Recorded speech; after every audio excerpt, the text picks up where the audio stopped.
Bonsoir à toutes et à tous. Merci de votre présence nombreuse et pour cette rencontre ce soir à l'occasion de la fête de Soukhot, en bon français dans le terme, la fête des cabanes ou la fête des huttes. Parfois, traduction aussi un petit peu désuète, mais qui renvoie aussi à une certaine célébration dans le culte chrétien, fête des tabernacles également. Il y a une ancienne appellation de fête des tabernacles qu'on retrouve parfois dans nos communautés, aussi dans les anciens livres de prière. Alors je vais essayer pendant le petit temps que nous avons partagé ensemble, d'abord ici, de vous donner quelques explications sur cette fête de Soukhot à partir des textes de la tradition juive, bien évidemment la Bible, la Torah, et également le Talmud. Et puis après on passera de la connaissance à la pratique, puisqu'on se retrouvera de l'autre côté de la grande synagogue que vous avez traversée pour arriver jusqu'à cette salle, dans la soukha, dans la cabane. Le terme soukha, ça désigne la cabane, exactement, la hutte, dans laquelle nous partagerons un moment aussi de convivialité après ce partage de la connaissance pendant maintenant quelques instants ensemble. La fête de Soukhot, donc, que nous avons débuté dimanche soir dernier et qui va se prolonger jusqu'à dimanche soir prochain, dure 7 jours. Le texte de la Torah nous dira effectivement « Vous résiderez pendant 7 jours dans les cabanes ». Pour ceux que ça intéresse, c'est dans le livre du Lévitique, au chapitre 23, où sont consignées toutes les indications concernant non seulement la fête de Soukhot, mais l'ensemble de toutes nos fêtes que l'on appelle en hébreu des moadim, moed, c'est-à-dire des rencontres.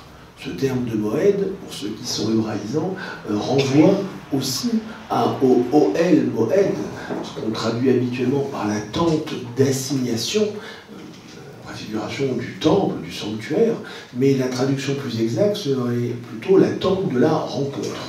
Le terme de Moed, c'est la rencontre. Donc, en fait, tout ce chapitre 23 va nous donner un certain nombre de rencontres, de rendez-vous avec Dieu tout au long de l'année. Mais sachant que ces rencontres seront à double niveau, d'une part une rencontre d'un point de vue temporel, c'est-à-dire dans le temps, une rencontre d'un temps précis, et je vais y revenir, et d'autre part une rencontre physique, c'est-à-dire une rencontre véritablement entre les hommes. Et parmi tous ces moadim, il y en a 7 qui sont cités. On pourrait, ça serait peut-être l'occasion d'une autre réflexion, parler de la symbolique du chiffre 7 dans la tradition biblique. Il y a vraiment de 7 rendez-vous qui sont donnés tout au long de l'année. D'une part le Shabbat, que l'on vit tous les samedis, la fête de Pessah, le conte du Homer, les 7 semaines qui séparent la fête de Pâques de la fête de Pentecôte, la fête de Shavuot, la fête de Rosh Hashanah, qu'on a célébrée maintenant il y a une quinzaine de jours, Kippour, qui a été célébrée 5 jours avant Soukhot, et enfin la fête de Soukhot, avec les 2 temps forts qui sont le premier jour et le dernier jour que l'on vivra à partir de lundi, c'est-à-dire la fête de Shemini Atzeret, la fête de clôture, qui se conclura dans une liesse et une joie totale au travers de Simchat Torah, qui est le moment où on conclura le cycle annuel de la lecture de la Torah. J'en dirai un mot tout à l'heure. Mais donc, au départ, la Torah, Dieu demande aux hommes de fixer des temps, des moadim, et d'ailleurs le texte c'est vous qui les fixez en fonction de ce que vous calculerez du calendrier. C'est-à-dire que notre calendrier est basé sur la Lune, mais également solaire, puisque les fêtes doivent toutes revenir au même temps, à la même époque. La fête de Pessah, c'est toujours au printemps, la fête de Shavuot, c'est toujours à l'été, Rosh Hashanah, Kippour et Soukhot, que nous fêtons, eh bien c'est toujours à l'automne, et vous allez comprendre pourquoi. Donc les rabbins, dans leur finesse, ont mis au point un calendrier qui permet justement de rattraper la différence entre le calendrier des mois lunaires et l'année solaire pour que les fêtes arrivent exactement au bon moment. Mais le Moed, la rencontre, c'est à la fois la rencontre dans le temps et la rencontre aussi dans l'espace, c'est-à-dire le fait que pour la plupart de ces fêtes, celles qu'on va appeler les 3 fêtes de pèlerinage, eh bien, il y avait aussi une montée à Jérusalem. En fait, Sukkot est la 3e de ce qu'on appelle les Shalosh Regalim, littéralement les 3 pèlerinages, qui ont tous 3 points communs. C'est que d'une part, elles sont, ces 3 fêtes, liées à l'histoire, elles sont liées à l'agriculture, et elles sont liées aussi au temps messianique et au temps à venir. Je m'explique. Alors d'abord, les 3 fêtes, quelles sont-elles? C'est Pessah, Shavuot et Sukkot, que nous fêtons en ce moment. Pessah, tout le monde connaît, c'est la fête de la sortie d'Égypte, le moment où les enfants d'Israël ont été libérés d'Égypte sous la conduite de Moïse, et après 400 ans d'esclavage. Alors il faut savoir aussi que la tradition rabbinique a donné aussi d'autres noms aux fêtes pour, en quelque sorte, donner un éclairage supplémentaire, une dimension spirituelle supplémentaire sur chacune de ces fêtes. Pessah, c'est appelé non seulement Pessah, la Pâque, mais c'est aussi appelé la fête des matzot, la fête des pains azim, la fête des galettes. À ne pas confondre avec l'épiphanie. La fête des matzot, la fête du pain azim, puisque la célébration de cette fête se fera aussi au travers de la consommation de ce pain de misère, de ce pain cuit dans la précipitation de la sortie d'Égypte. Et le deuxième nom qui est donné par les rabbins à cette fête de Pessah, c'est Zman Cherutenu, le temps de notre liberté.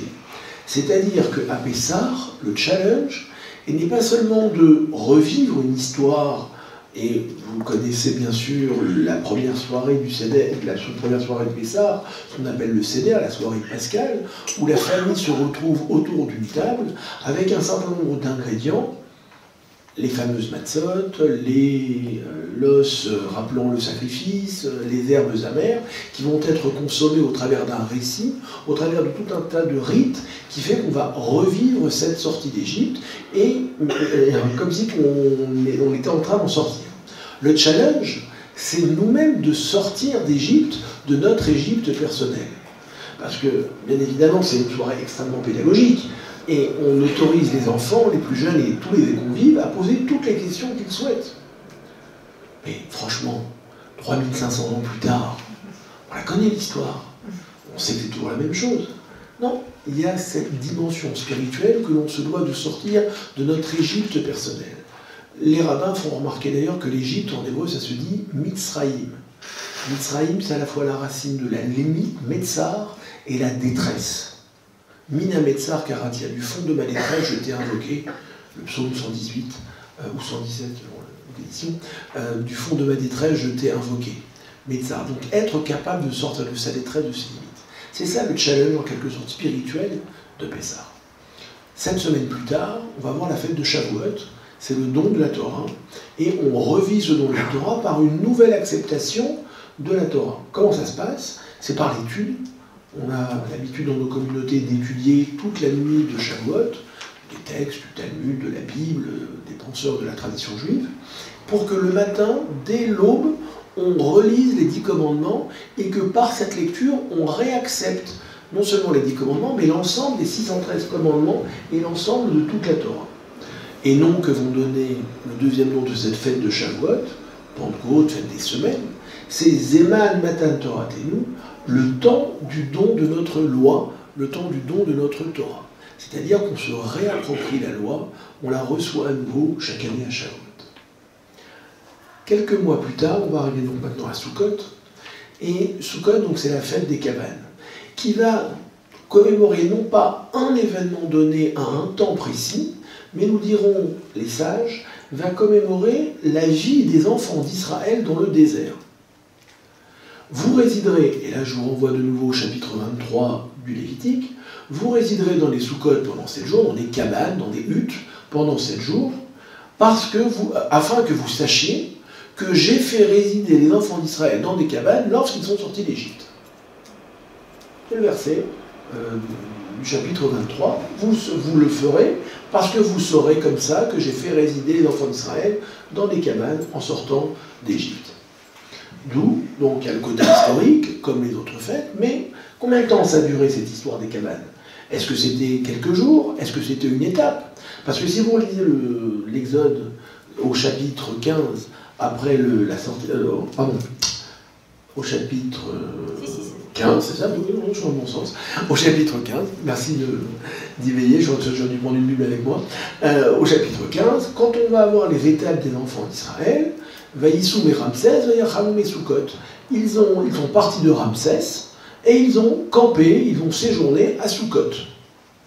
On sait que Jacob, dans le livre de la Genèse, a construit des cabanes, a construit des Sukkot, et que l'endroit est devenu un lieu-dit, on va dire, pour prendre une terminologie un peu moderne, qui s'appelait Sukkot. Alors est-ce qu'ils ont résidé là-bas à Sukkot, ou est-ce qu'effectivement eux-mêmes ont refait des cabanes? La réponse n'est pas clairement donnée là-bas dans le texte. Est-ce que c'était l'endroit que Jacob avait lui-même construit, ou est-ce que c'était des nouvelles cabanes qu'ils ont résidées? Quoi qu'il en soit, ce séjour dans les cabanes renvoie effectivement aux 40 ans du désert et sous la protection sur laquelle Dieu a gardé ses enfants pendant les 40 ans qu'allait durer l'exode et la traversée du désert jusqu'à l'arrivée en terre promise. Ça, ce sont les événements historiques. Mais les rabbins vont appeler la fête de Sukkot Zeman Simchatenu, le temps, l'époque de notre joie. L'époque de notre joie. Et le texte, toujours du Lévitique, repris dans le Deutéronome chapitre 16, nous dira « Ve'aïta arsameach » tu devras te réjouir, tu seras heureux, tu seras joyeux. Alors c'était, pour ceux qui étaient à la synagogue le premier jour de fête, c'était aussi un des sujets de mes interventions. Comment peut-on ordonner aux gens d'être joyeux? C'est-à-dire qu'il y a beaucoup de choses qui sont instituées par les textes bibliques, les mitzvot, le rituel, la prière, le fait de mettre des téphilim, des phylactères, le fait d'allumer des bougies, le fait de manger des matzot, c'est un geste à faire, c'est simple. Et on va parler tout à l'heure du bouquet des 4 espèces que j'ai là devant. Voilà, vous prendrez ces 4 espèces, vous les agiterez. C'est simple. Mais comment peut-on ordonner d'être joyeux? C'est un état d'esprit, mais j'ai plein de soucis, j'ai des problèmes avec ma femme, j'ai des problèmes avec mes enfants, j'ai des problèmes avec ma communauté, j'ai des problèmes à la banque, j'ai des problèmes de régime, j'ai plein de problèmes. Comment être joyeux? Et la Torah ordonne d'être joyeux, tu seras joyeux. Et Sukkot, c'est le temps de cette joie. Le temps de cette joie. Alors regardez ça, je vous lance les choses, et puis on va voir que tout va se retrouver après. Le temps de notre joie.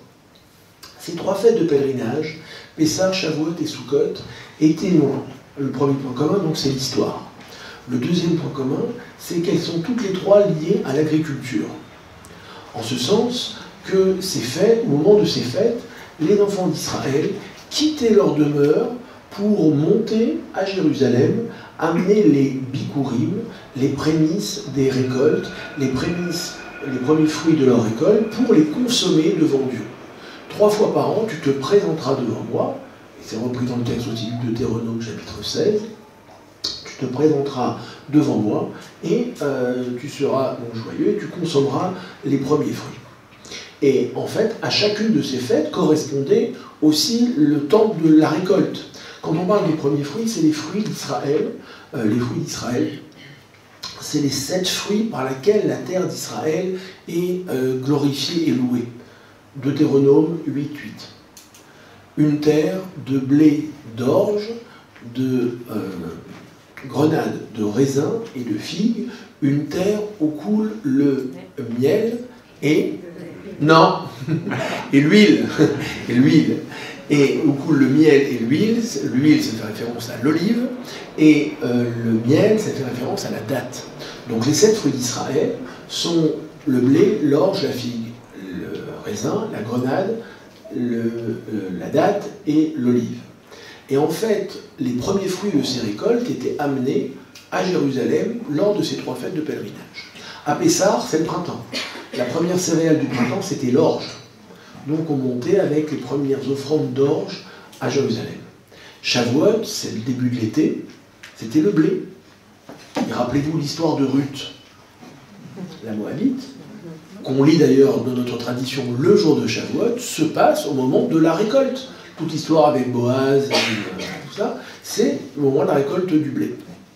Et Sukkot, c'était la fête de l'engrangement, la fête où on des vendanges, où c'était les arbres des fruits fruitiers, les fruits des arbres fruitiers et la vigne. C'est-à-dire qu'on amenait les derniers fruits, les olives, le raisin, les figues, les grenades, ce qui poussait beaucoup plus tardivement. Et il y avait tout un cérémonial qui se passait au moment de ces offrandes. C'est-à-dire que les enfants d'Israël prenaient un panier dans lequel ils disposaient les fruits, ils disposaient donc ces prémices, montaient à Jérusalem et arrivaient au temple. Les Kohanim, les prêtres, venaient les accueillir, ça se passait dans la liesse, dans la joie, et au moment de remettre les fruits au Kohen, aux prêtres, eh bien, ils faisaient une déclaration qui rappelait justement l'histoire. Mon père a été asservi par l'araméen qui a voulu lui faire du mal, le fameux texte du Deutéronome chapitre 25, cette déclaration où on rappelle justement tous les travers de l'histoire d'Israël, mais du fait de la confiance que nous avons, de la promesse que tu as faite à tes enfants et de la confiance que nous avons eue en toi, eh bien, nous pouvons maintenant aujourd'hui amener et consommer et paraître devant toi.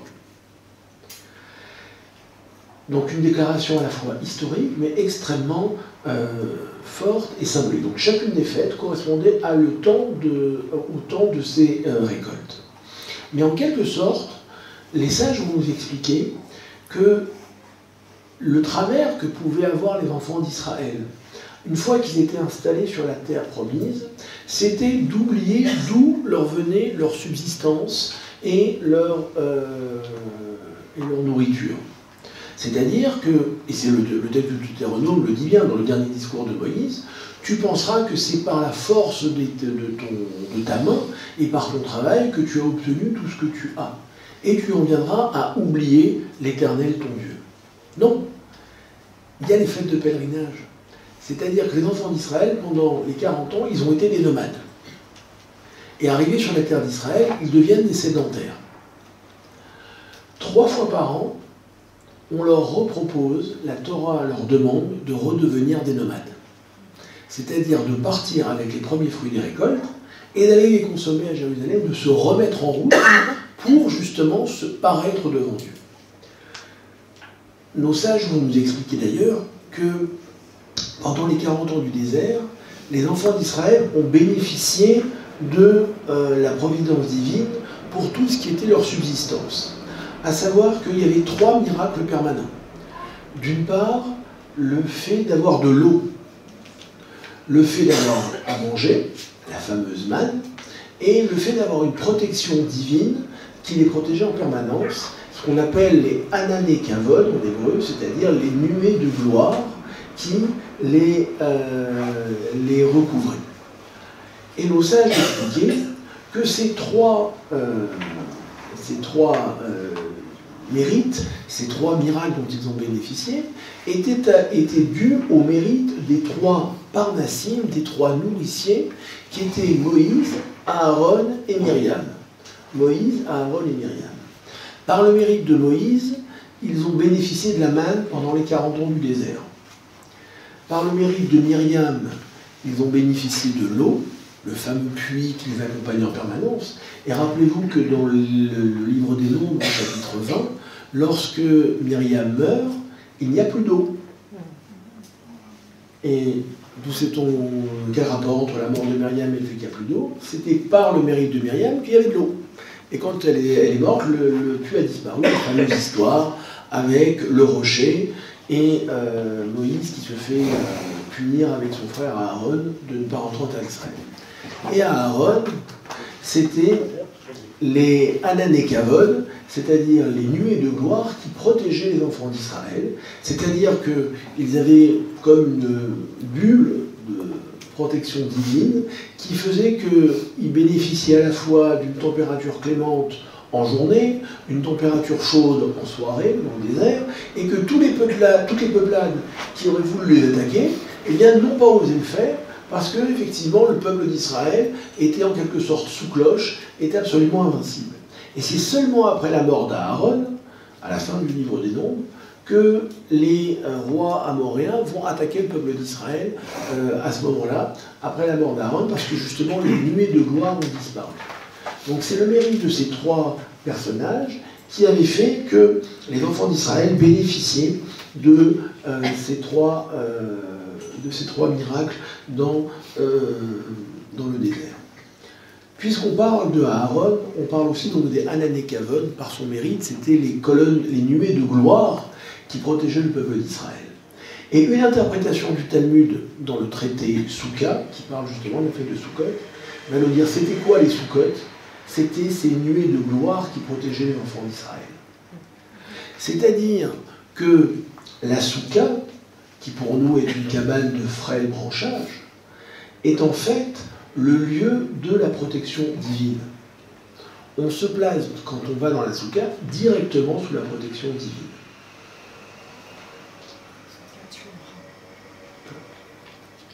Et d'ailleurs, dans la prière quotidienne, on demande à Dieu d'étendre sur nous sa souka de paix, sa cabane de paix, souka de Shalom Echa, que vous citiez, sa cabane de paix, parce qu'effectivement, c'est la protection divine qui va nous garantir à la fois la tranquillité et la paix. Donc vous voyez, ces trois fêtes de pèlerinage sont aussi liées par l'aspect agricole, les pèlerinages qui étaient faits, et ce souci de remettre les enfants d'Israël en marche, de leur redonner leur âme de nomade, pour qu'au moment où ils arrivent au temple, eh bien, ils ne disent pas « c'est uniquement par le fruit de mon travail ». Comme je l'ai déjà expliqué dans divers endroits, il n'y a pas de travail plus incertain et plus difficile que celui de l'agriculteur. Pourquoi? Parce qu'au moment où je plante aujourd'hui des graines, est-ce que je sais que dans 6 mois, dans 1 an, ces graines vont donner des céréales, vont donner de la vigne, vont donner un arbre, vont donner des fruits? Il peut y avoir énormément de choses. De la sécheresse, des inondations, des pluies, des orages, de la grêle. Et on l'a vu même dans nos régions encore récemment, parfois un seul passage de grêle peut anéantir en quelques minutes le travail de dizaines de personnes pour toute une année. Et donc, l'agriculteur, il doit à la fois faire preuve de confiance et d'espoir quand il plante, parce que ce n'est pas seulement son travail, mais c'est aussi les conditions météorologiques qui sont, elles, dominées par Dieu, eh bien, qui font qu'il va pouvoir manger à sa faim et à sa satiété. Donc le fait de remonter au temple, eh bien, était le moment où, justement, on témoignait de cette gratitude, de cette reconnaissance. Mais avant que je mange moi, eh bien, je viens témoigner par l'apport de ces fruits de ce que je dois à Dieu au moment où je mange. Alors, donc, ces trois fêtes, comme je vous l'ai dit, ont aussi toute une vision qui nous pousse vers les temps messianiques. À savoir que si Pessah est la sortie d'Égypte, elle est aussi l'archétype de toutes les libérations. L'archétype de toutes les libérations. C'est-à-dire que dans les temps futurs, eh bien, c'est à Pessah que viendra le Messie, le Mashiach, que nous attendons toujours. Regardez dans la tradition chrétienne, Jésus naît à Pâques.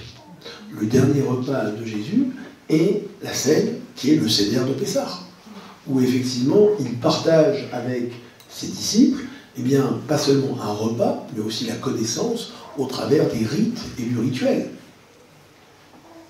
Après, effectivement, qui a évolué de façon différente. Mais la naissance du Messie se fait à la fête de Pâques également. Shavuot, c'est le don de la Torah. C'est-à-dire, c'est aussi le moment où l'écriture se renouvelle et en même temps, celle de la connaissance. C'est-à-dire que dans les temps futurs, on évoquera aussi ce moment où toutes les nations reconnaîtront que Dieu est un sur la terre. Vous citiez, cher Philippe, tout à l'heure, le texte de Zacharie 14. Pour la petite histoire, c'est le texte qu'on a lu le premier jour de Sukkot comme lecture des Proverbes. Et dont est sorti ce fameux verset, toutes les nations de la terre reconnaîtront que Dieu est un et unique et que son nom est un sur toute la terre. C'est-à-dire que par la connaissance, par le partage du savoir et de cette connaissance qui va se répandre sur l'ensemble de la terre, eh bien, il y aura une union totale entre les nations. Enfin, Sukkot a une dimension aussi eschatologique tout à fait particulière. À savoir que dans le livre des Nombres, au moment où on donne tous les sacrifices des fêtes, on donne aussi l'énumération des sacrifices qui sont faits pour la fête de Soukhot. Et pour la fête de Soukhot, j'évoquais il y a quelques minutes, c'est apparemment de 70 sacrifices qui vont être offerts. 70 sacrifices alors 14 le premier jour, 13 le deuxième jour, 12 le troisième jour, ainsi de suite. Jusqu'au 7e jour, il n'y en avait plus que 7. Faites le compte, ça fait 70.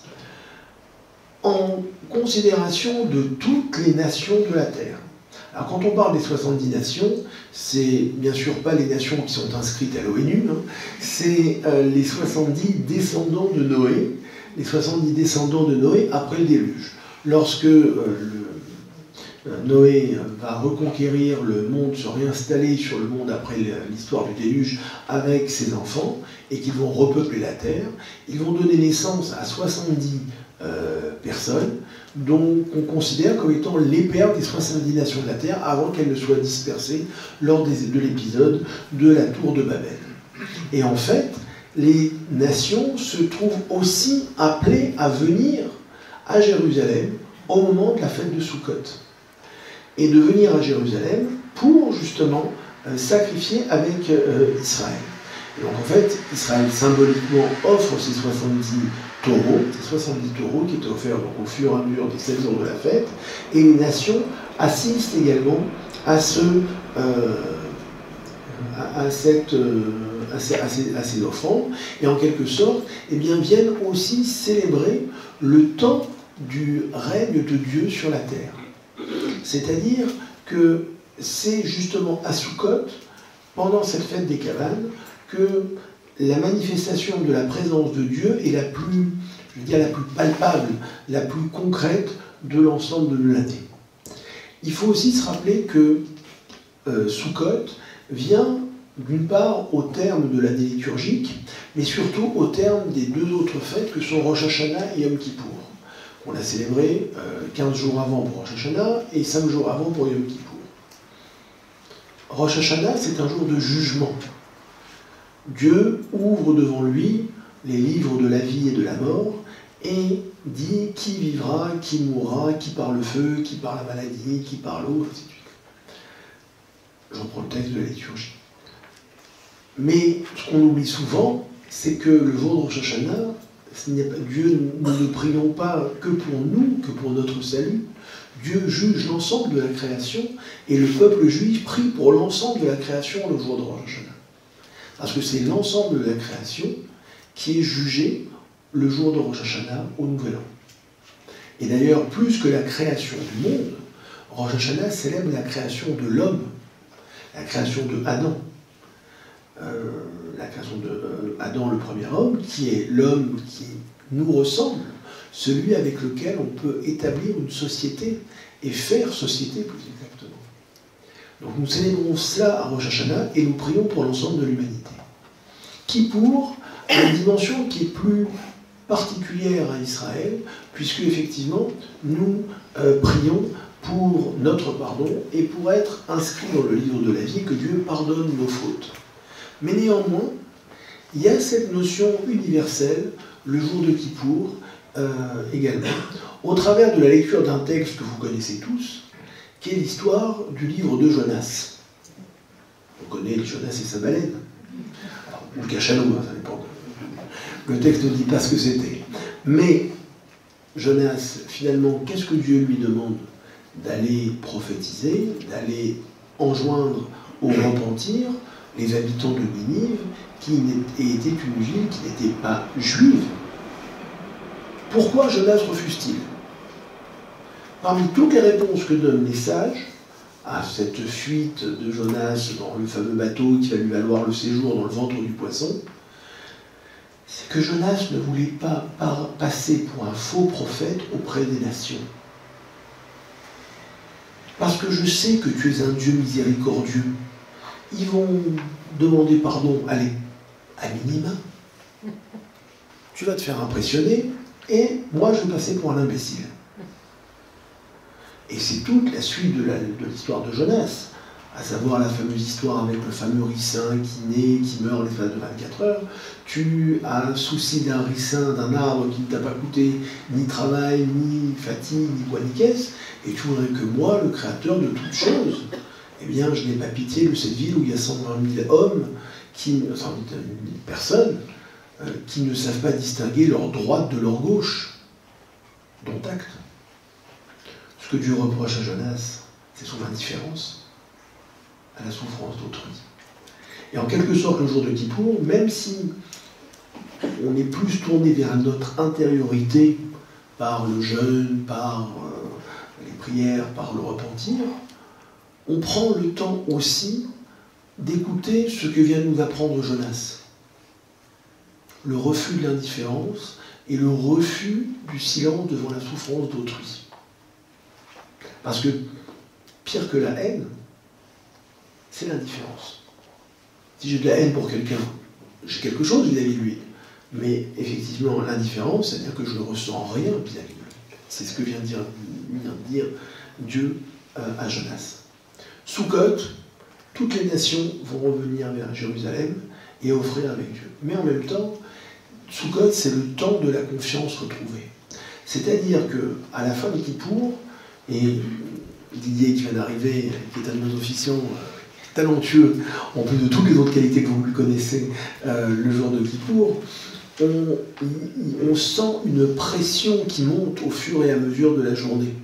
Parce que comme le temps, il y a 24 heures, et plus le temps se termine et se réduit, est-ce qu'on concentre nos efforts, nos prières, nos émotions pour espérer que même dans les derniers instants, eh bien, Dieu puisse nous pardonner. Et une fois que le chauffard, la corne de bélier a retenti pour annoncer la fin du jour de Kippour, c'est une explosion de joie. Alors certains diront, bah, évidemment, parce que quand on n'a pas mangé depuis 25 heures, oh, c'est le signal du casse-croûte. Non.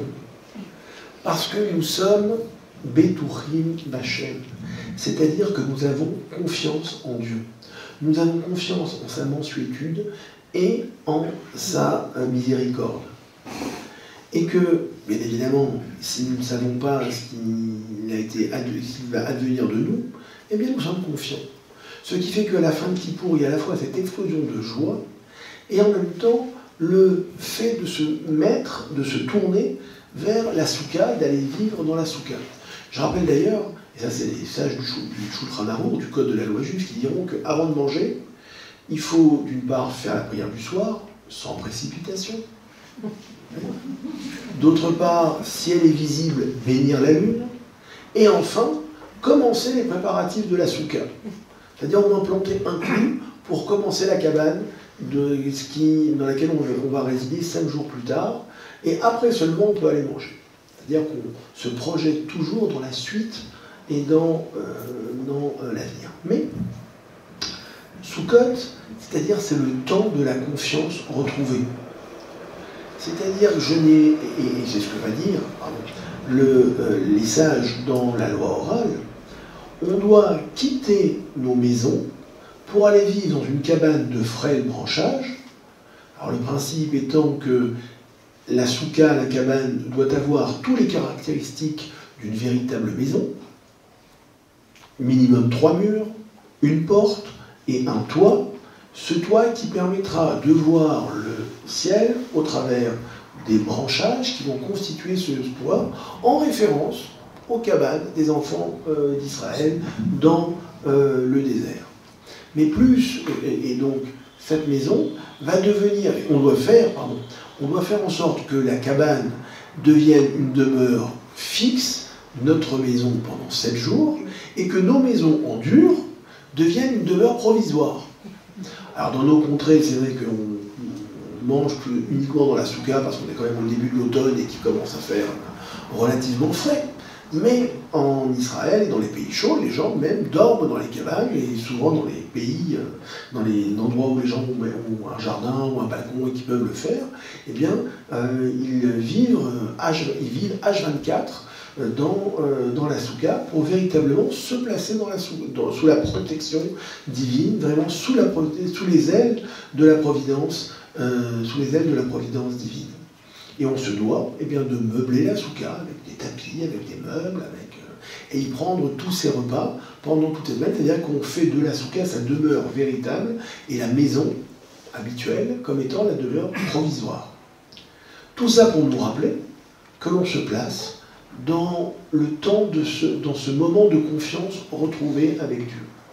Et quand je vous disais tout à l'heure en introduction que Sukkot fait partie avec les autres fêtes de ce qu'on appelle les Moadim, les fêtes, les rencontres, il y a à la fois la rencontre du temps, c'est-à-dire du temps parce que c'est un moment donné, et d'autre part la rencontre avec Dieu, parce qu'on est directement sous sa protection, mais aussi avec l'autre. C'est-à-dire que la souka se veut par excellence la maison à la fois de la convivialité, mais aussi du partage. Et dans combien de familles, eh bien, les gens s'invitent à Sukkot, encore plus que dans l'année. J'ai une souka à la maison, venez manger avec nous.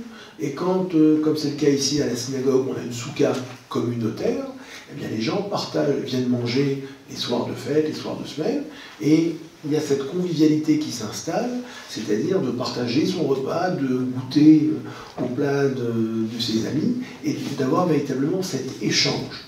Sous-entendu, c'est la rencontre et le fait de vivre quelque chose en commun. Et en fait, d'où vient la véritable joie? Il y a la joie qui est personnelle, parce que je suis heureux, parce que je suis bien, mais aussi la joie parce que je vis avec les autres la même chose. On a vécu à Kippour l'angoisse du jeûne, l'angoisse de l'attente du jugement divin. Mais en même temps, on a vécu ensemble le soulagement de la fin de ce jeûne, et on vit ensemble cette joie d'être tous ensemble sous la souka. C'est aussi ça, cette dimension de joie, c'est-à-dire de la joie personnelle à la joie collective. Rappelez-vous ce que je vous disais, Sukkot, c'est l'époque de notre joie. Tu seras joyeux. Quand je suis joyeux? Parce que je vis avec les autres ce moment de joie. Parce que je ressens avec les autres aussi cette expérience de cette proximité avec Dieu. Et c'est ça, en quelque sorte, le génie de cette fête de Sukkot. Alors, il y a un texte du Talmud. Est-ce qu'on le cite ou est-ce qu'on ne le cite pas? Allons, on va le citer. Celui que j'ai cité l'autre jour. Où, dans les temps futurs, alors, juste avant de passer à ce texte-là, Sukkot est aussi le temps où, dans les temps futurs, effectivement, il y aura les guerres qui opposeront spirituellement les nations.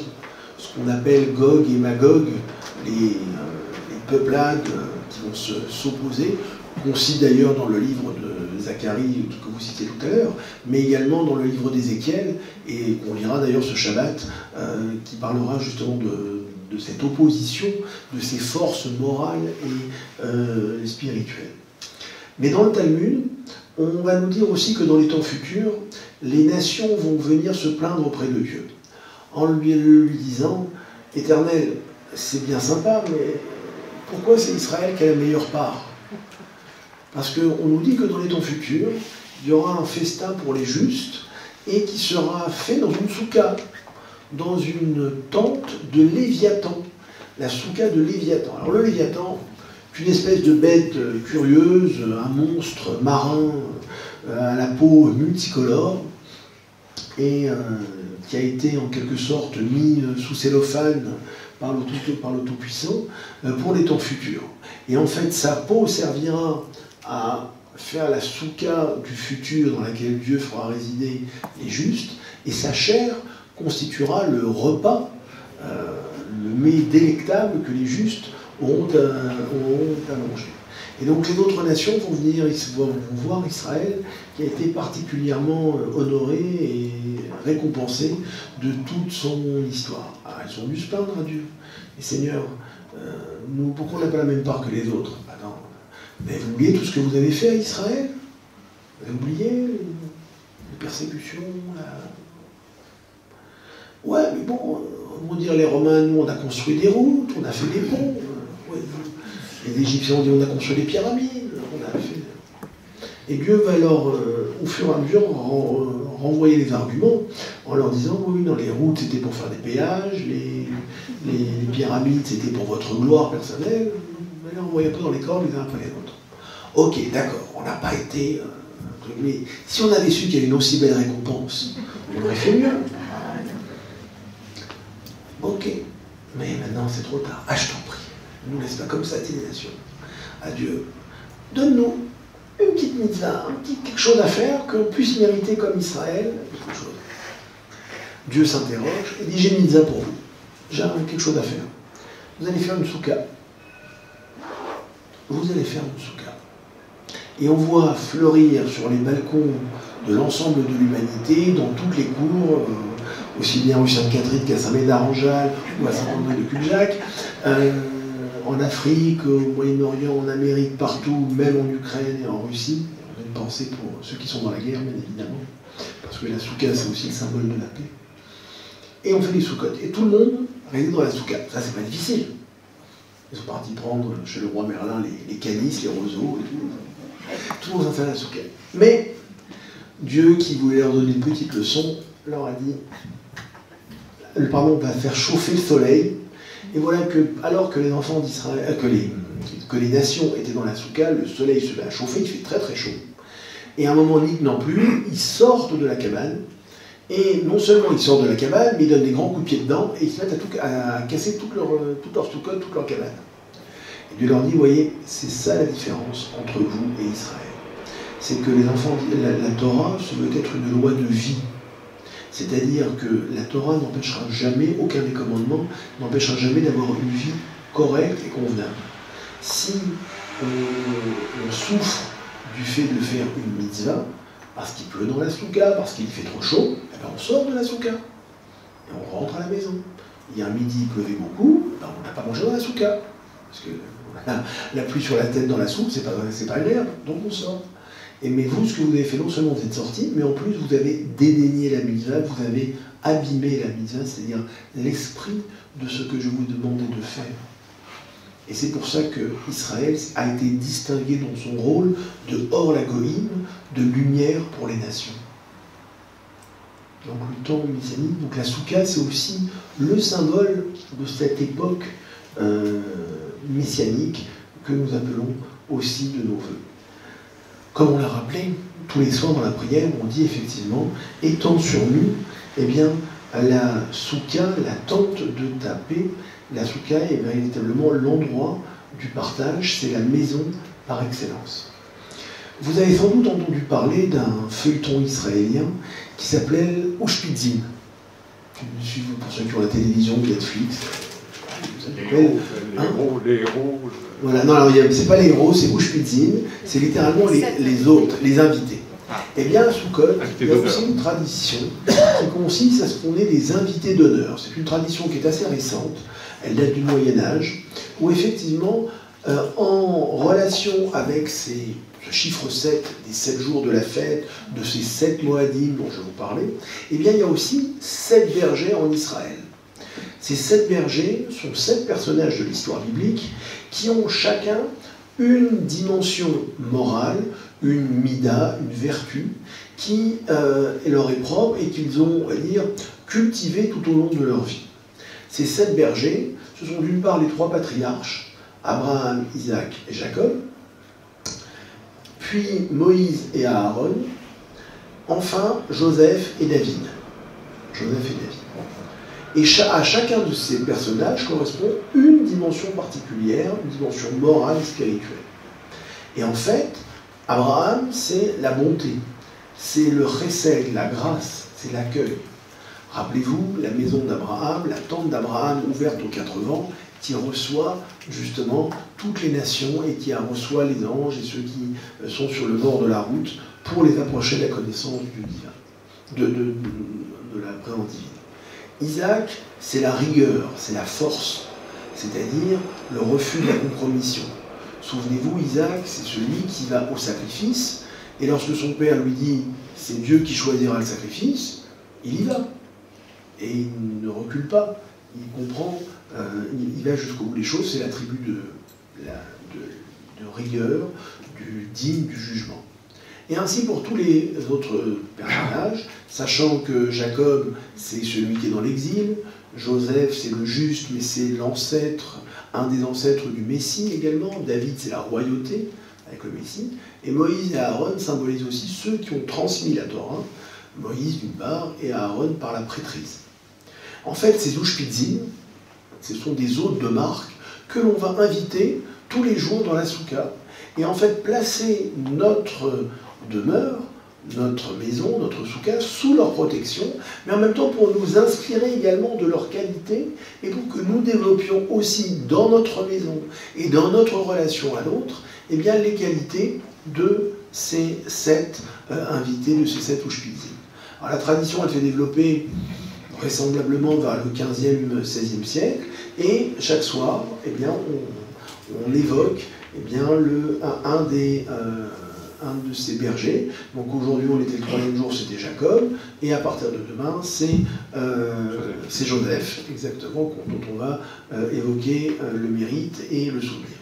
Une tradition plus moderne fait aussi que maintenant, certains rabbins ont revendiqué des Ushpitzot, c'est-à-dire des invités féminines. Et que les femmes de notre histoire, eh bien, elles ont aussi une dimension à nous apporter. Et les 7 Ushpitzot seront d'une part les 4 matriarches, Sarah, Rebecca, Léa et Rachel, ainsi que Myriam, dont je vous parlais tout à l'heure, Esther et Déborah. Donc chacune des qualités et d'engagement pour le peuple juif se manifeste aussi à Sukkot. Enfin,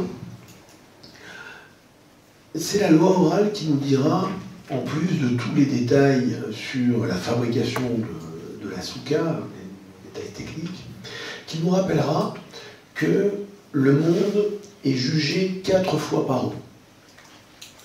Le monde est jugé 4 fois par an. On a évoqué tout à l'heure Rosh Hashanah, la tête de l'année où l'ensemble de l'humanité est jugé. Et à Sukkot, Dieu juge le monde pour l'eau qui sera attribuée. Alors c'est d'ailleurs là-bas qu'on pose la question de savoir, mais finalement, si les enfants d'Israël sont sortis d'Égypte au printemps, et qu'ils ont habité dans les cabanes juste après leur départ, la première étape c'est Sukkot, pourquoi est-ce qu'on ne fait pas Sukkot en même temps que Pessah? C'est plus pratique. Pour pas que les nations disent c'est facile de sortir dehors au printemps, on commence à faire des pique-niques, on commence à aller à la campagne, on commence à aller dehors. À l'automne, c'est véritablement un effort qu'il faut faire, et là on montre la différence, et là vous montrez votre confiance en Dieu. Et Sukkot, c'est le moment où on va aussi prier pour l'eau, et on va être jugé pour l'eau. La Mishnah, donc la loi orale, nous dira qu'à l'époque du Temple, eh bien, pendant les 7 jours de fête, on attachait autour de l'autel des branches de saule. Des branches de saule, et que tous les jours, il y avait une procession autour de l'autel qu'on appelait des Hoshahanot, c'est-à-dire que les fidèles, avec dans leurs mains le bouquet des 4 espèces, et je vais vous le montrer dans un instant, eh bien, crier, chanter, scander Hoshana, Hoshana, sauve-nous, Éternel, sauve-nous. C'est pas sans vous rappeler un certain Hosanna, Hosanna de l'Évangile, bien évidemment. C'est exactement la même référence. Et en fait, on priait pour l'eau et que Dieu, effectivement, donne à son peuple la subsistance. Dans la suite du texte du Lévitique 23 que je vous citais en introduction tout à l'heure, indépendamment des Moadim, on nous dira à propos de la fête de Sukkot que vous prendrez le premier jour de la fête le fruit de l'arbre de splendeur, une branche de palmier, celle de la myrte et du saule, et vous les prendrez devant l'Éternel votre Dieu. Et ça va nous donner cette mitzvah, ce commandement particulier, qui est le bouquet de ce qu'on appelle le loulav, que j'ai ici devant moi. Je vais me lever peut-être. C'est pas un citron. Voilà. Alors, le premier, le fruit de l'arbre de splendeur, c'est pas un citron, c'est un cédra. C'est un cèdre, qui n'est pas le fruit du cèdre, mais du cédratier. Le cèdra. Donc, c'est celui-ci. Et il y aura une grande branche que vous voyez ici. Alors, cette année, les branches de palmier n'étaient pas très grandes. Voilà, la branche du palmier dattier. 3 branches de myrte. Alors, la myrte, ce sont ces petites feuilles, très odorantes. Et 2 branches de saule. 2 branches de saule pleureur, Alors là, c'est un saule plutôt du désert, hein, c'est pas tout à fait les saules qu'on a sur les bords des routes amérindiennes ou sur les bords de la Garonne, qui sont attachés tous ensemble. Et en fait, pendant la fête de Sukkot, pendant les 7 jours de fête, on va prendre l'ensemble de ces espèces et les agiter tous les jours, une fois par jour, au moment de la prière du matin, vers les 4 points cardinaux, et en même temps vers le haut et le bas, donc dans tous les points de l'espace, pour symboliser la présence de Dieu aussi dans ce monde. Et donc on va agiter à 3 reprises, vers le nord, vers le sud, l'est, l'ouest, le haut et le bas, ces 4 espèces qui constituent ce qu'on appelle le bouquet du loulav, le bouquet de la fête de Sukkot. Tout simplement parce que ces espèces végétales, bien évidemment, poussent auprès grâce à l'eau, et en même temps, en les agitant dans toutes les directions, ça symbolise la présence de Dieu dans l'ensemble du monde, et en même temps, ça monte fécule pour faire pousser l'ensemble de la végétation. Je rappelle d'ailleurs que lorsque Dieu crée le monde, eh bien, la végétation est créée avant l'homme et avant les animaux. Et donc, l'attention qui doit être la nôtre au monde qui nous entoure et l'obligation de travailler pour ce monde et de conserver ce monde. Les écologistes ont inventé, bien au contraire. Donc, l'importance du respect de la nature.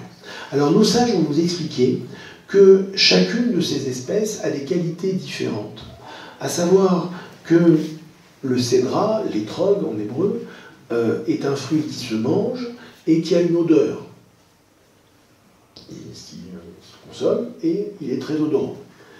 Le palmier, il n'a pas d'odeur, mais il a des fruits, il se mange. La myrte, les petites feuilles, ça sent, mais ça n'a pas de fruits. Tandis que le saule, ça n'a pas de fruits et ça ne sent rien. En fait, ce sont les 4 composantes aussi du peuple d'Israël. Le parfum et le fruit symbolisent à la fois la connaissance et la pratique. Il y a des gens qui connaissent, mais qui ne pratiquent pas. Il y a des gens qui connaissent et qui pratiquent. Il y a des gens qui pratiquent, mais qui ne connaissent pas. Et il y a des gens qui ne font rien. Eh bien, quand on attache les 4, alors vous avez bien compris, hein, le cédra, c'est à la fois la connaissance et la pratique. Le palmier, c'est la pratique, mais pas la connaissance. La myrte, c'est la connaissance, mais pas la pratique. Et le saule, c'est ni l'un ni l'autre. Donc, on les attache tous ensemble pour symboliser aussi l'unité d'Israël. Cette même unité qu'on trouvait dans la soukha, où tout le monde se retrouve, vivre la même expérience. Cette expérience de joie, le fait de partager tous ensemble la même chose et la même connaissance. Et le même vécu. D'autres sages nous expliqueront encore que chacun de ces végétaux fait référence aux différentes parties de notre corps.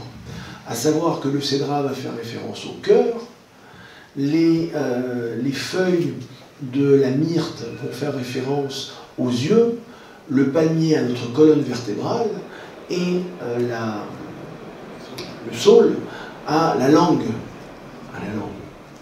Donc, en quelque sorte, pour signifier aussi eh bien, l'unité du corps également qui, au moment où on agite le loulav, en quelque sorte, c'est tout le corps qui s'agite en même temps et qui tend en même temps à satisfaire la volonté divine. Donc vous voyez, et je pense que on arrive au bout du temps qui m'est imparti, parce que je pourrais continuer encore. Voilà. Mais je vais vous laisser aussi poser des questions, parce que je peux parler encore des heures. Vous connaissez maintenant. Ce jugement de l'eau, donc, se fait aussi au travers de la fête de Sukkot. Et à l'époque du temple, et on le fait aussi dans nos synagogues, on tourne autour de la tribune, comme on tournait autour de l'autel des sacrifices. Et dans le temple, on tournait une fois chaque jour, et le 7e jour, on tournait 7 fois. Ce que l'on fera dimanche matin, ce qui n'est pas sans rappeler le fameux épisode de la chute de Jéricho, où les enfants d'Israël ont aussi tourné une journée chaque fois, un tour chaque jour, et le 7e jour, 7 tours, au moment où les murailles se sont écroulées. C'est-à-dire, là aussi, c'est la volonté divine qui va faire en sorte eh bien, d'abattre les montagnes et de donner satisfaction à Israël. Donc en fait, ces 4 espèces, eh bien, viennent aussi signifier à la fois l'unité de notre corps, de notre esprit, et le partage aussi, comme la sukha, comme cette demeure frêle et fragile, eh bien, de notre confiance parfaite en Dieu, et le fait de se retrouver justement dans cette dimension de proximité avec lui.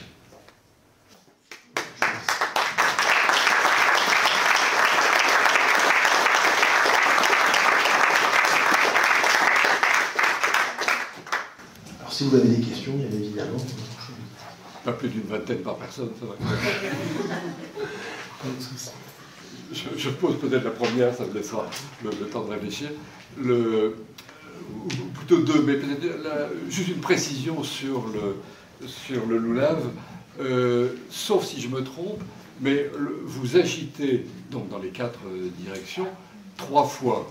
Pourquoi 3 fois? Et l'autre question peut-être plus large, je me suis demandé, mais depuis longtemps, je me suis demandé si le fait que la fête de Sukkot était très très proche de la fête de Kippour, hein, parce que vous avez dit 5 jours. Ça n'était pas d'une certaine manière à mettre sur le même plan que ce qu'on a engrangé des récoltes, donc d'un point de vue tout à fait matériel. Donc on aurait d'un côté quelque chose qui était engrangé d'un point de vue matériel, et d'une certaine manière quelque chose qui aurait été engrangé d'un point de vue spirituel, c'est-à-dire le pardon. Et que quand on est fort comme ça de la richesse de ce qu'on a engrangé, et quand d'une certaine manière on est fort aussi d'une certaine richesse spirituelle parce qu'on sait qu'on est pardonné, est-ce qu'on ne court pas un risque? Et le risque, ce serait le risque d'une espèce de toute-puissance. Hein, maintenant, je suis complètement blanchi, parfait, etc. Et c'est à ce moment-là qu'à ce moment-là, il faut aller dans la soukha. Est-ce que c'est un délire ou c'est intéressant? Non, non, c'est intéressant. C'est-à-dire qu'effectivement, après Kippour, on pourrait se dire, ben voilà, tout est tranquille pour l'année à venir. Non. Oui. Justement, on retourne dans la soukha, c'est-à-dire qu'on se met directement, comme je l'ai expliqué, sous la protection divine, pour montrer qu'on a renoué avec Dieu, justement, une relation parfaite et idéale. C'est-à-dire qu'à Kippour, on va faire la confession de nos fautes, on va se mortifier au travers du jeûne et de toutes les interdictions de Kippour, pour tenter de renouer avec Dieu une relation différente et renouvelée. C'est ce que j'essaie chaque fois d'expliquer dans mes discours de Kippour, c'est si vous sortez de la synagogue, comme vous en êtes rentré le jour de Kippour, c'était pas la peine de venir. Sous-entendu, en fait, Kippour, oui, c'est un peu dommage. Kippour, ça doit être le temps de la conversion, au sens premier du terme, c'est-à-dire qu'effectivement, tu as un véritable changement de son être, de sa personne. Et du fait qu'on a réussi cette conversion, et peut-être là, ça rejoint aussi la définition chrétienne du terme de la conversion des cœurs, et bien effectivement, alors à ce moment-là, on ne risque plus rien. On rentre dans la soukha parce qu'on se place directement sous cette protection divine. Alors effectivement, on ne se glorifie pas de ce pardon retrouvé, mais on est dans une nouvelle relation à Dieu qui fait que maintenant, on n'a plus besoin de la richesse, de l'abondance ou de la sécurité d'un plafond en dur. Voilà. Les 3 fois, t'as une idée, Didier? Voilà. Je ne me trompe pas, c'est bien 3 fois. Alors effectivement, souvent il y a certains gestes rituels qu'on fait toujours à 3 fois pour bien marquer le principe de ce qu'on appelle la chazaka, c'est-à-dire la présomption, quelque chose qui fait 3 fois quelque chose d'acquis. C'est-à-dire que si on fait 3 conférences ensemble, vous serez obligé de venir pour la 4e. Voilà, donc quand on fait quelque chose 3 fois, ça devient une habitude et quelque chose qui est acquis. Je dirais que le geste est bien possédé 3 fois, alors, mais j'ai pas plus d'idées que ça. Le chiffre 3 dans la Bible est... Bon, c'est les patriarches, effectivement, à moins que Didier tu aies une idée. Oui, je vais juste rajouter quelque chose par rapport à la question de Philippe. Il y a dans le... Merci. Il y a dans les hagiographes une partie que nous appelons les Megillot, c'est-à-dire ce sont des livres, il y en a 5 en tout, et qui sont attachés à chaque fois à une fête ou un événement du calendrier juif. Donc il y a un qui est très connu, c'est le livre d'Esther, qu'on a l'habitude de lire pour la fête de Purim. il y en a un, je parlais des événements justement, ben c'est le livre des Lamentations, que l'on lit pour le 9 Av, pour le souvenir de la destruction des temples. Et puis il y en a d'autres. Alors il y en a une qui est assez connue quand même, c'est le livre de Ruth, que l'on va lire pour la fête de Shavuot, parce qu'on y parle des moissons, etc. Et puis il y a le livre de Shir HaShirim, du Cantique des Cantiques, qui est attaché à la fête de Pessah, puisque ça se passe au printemps, et il y a pas mal de choses qui sont assez bucoliques dedans. Et voilà, en plus de ça, vous savez aussi qu'il y a quand même une vision très importante de l'amour à l'intérieur de ce livre, qui est la relation entre le peuple d'Israël et Dieu, qui est toujours un amour qui a des allées, des venues, qui est toujours en recherche. Et puis il y a un autre livre, et le livre qu'on a l'habitude de lire, c'est Qohélet, c'est-à-dire l'Ecclésiaste, et qu'on lit au moment de Sukkot, justement. Et ce livre-là est toujours donné comme, justement, le livre du doute, du soupçon, de l'incertitude, voilà. Et il y a un commentaire qui est assez intéressant de Yeshayahu Leibovitch, justement, qui prend les choses à rebours et qui dit au contraire, bien au contraire. Ce que dit Qohélet, on sait très bien, vous connaissez rien de nouveau sous le soleil, vanité des vanités, tout est vanité, etc. Et en fait, il dit bon, ben en fait, voilà, tout est nul, regarde, qu'est-ce que je fais ici? Et ce qui est intéressant dans le livre de Qohélet, outre tous les chapitres, c'est la fin des versets. La fin du livre qui dit Sauf davar hakol nishma et Elohim mira vel mitzotav shemor kizeh kol ha'adam. La fin des choses, c'est quoi? La crainte de Dieu, craint Dieu, observe ses commandements, pardon, kizeh kol ha'adam, parce que, alors il y a beaucoup de problèmes de traduction de cette chose-là, mais parce que en fait, l'humanité se retrouve là-dedans, l'homme est là-dedans. Et ce que dit Yeshayahu Leibovitch, c'est qu'il dit qu'en fait, ce livre-là n'est pas un livre de doute, mais au contraire, c'est un livre de foi. C'est-à-dire qu'il a tout essayé, la sagesse, les plaisirs, etc. Et en fait, tout ce qui reste vraiment, la seule chose qui compte, c'est cette connaissance de la place de l'homme vis-à-vis de Dieu, et justement cette notion de confiance en Dieu que l'on va retrouver à la fête de Sukkot. Et justement, c'est pour ça que ce livre est attaché à cette fête. Et ce que tu disais, Philippe, c'est tout à fait ça. C'est-à-dire le rapport que l'on a vis-à-vis de Dieu, la place de l'homme vis-à-vis de Dieu, savoir où on est par rapport à son Créateur. Et encore une fois, le passage des jours redoutables de Rosh Hashanah et Kippour à la fête de Sukkot qui manifeste, encore une fois, en étant sous un toit qui est vraiment qui se flétrit, etc., qu'on a confiance en Dieu, puisqu'on y reste quand même, avant que le toit nous tombe sur la tête, on reste quand même dans la soukha. La grande erreur habituelle, c'est qu'on ne lit pas la fin de Qohélet. Ah oui, on s'arrête toujours avant. Ah oui, voilà. Ni le niveau soupçonné, voilà, c'est bon, on s'arrête là.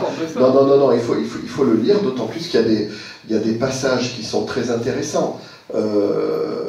Comment dirais-je, quand il dit une chose qui est importante et dont on parle jamais et qu'on n'étudie pas, c'est quand il dit j'ai essayé la sagesse et ça aussi c'est une vanité. Mais ça c'est quelque chose qu'on doit étudier de façon permanente. C'est-à-dire, qu'est-ce que la sagesse? Donc il parle de la chokhma dans le texte. Qu'est-ce que la sagesse? Et surtout, c'est qu'est-ce qu'on en fait? C'est surtout qu'est-ce qu'on en fait? À quoi ça sert d'être sage si on a une érudition, pique de la mirandole, pof, il est très très fort, ciao. Et puis qu'est-ce qu'on en fait? D'accord? Et à une époque où justement comment dirais-je, dans un téléphone comme ça, vous avez toute la sagesse et l'érudition du monde, d'accord? Ce qui va nous rester, c'est notre expérience. Notre expérience, c'est le vécu, c'est ce que nous partageons, ce que nous faisons, la mise en application des choses. Et tant que nous restons sur quelque chose qui nous semble être juste une connaissance, c'est sec et ça ne sert, à mon sens, ça ne sert à rien. Et comment dirais-je, le cœur du jour de Yom Kippour, c'est ça aussi. C'est-à-dire, ça ne sert à rien de se flageller, de dire ah, pardonne nos fautes, si on ne prend pas conscience de la situation. C'est encore une fois, nous sommes sur un chemin de pleine conscience des choses, de faire les choses en étant ici et maintenant, hein, et pour manifester et faire corps avec ce que nous faisons, sans partir dans des délires extravertis. Hein. Je parle vraiment dans des choses très simples. Hein. Il y en a qui ont besoin de beaucoup de clameurs, des choses. Il y en a qui ont besoin plutôt de se retrouver. Mais il y a juste milieu dans les choses. Et le judaïsme propose toujours ce qu'on appelle le chemin, je suis la Benoni, voilà, le chemin raisonné des choses.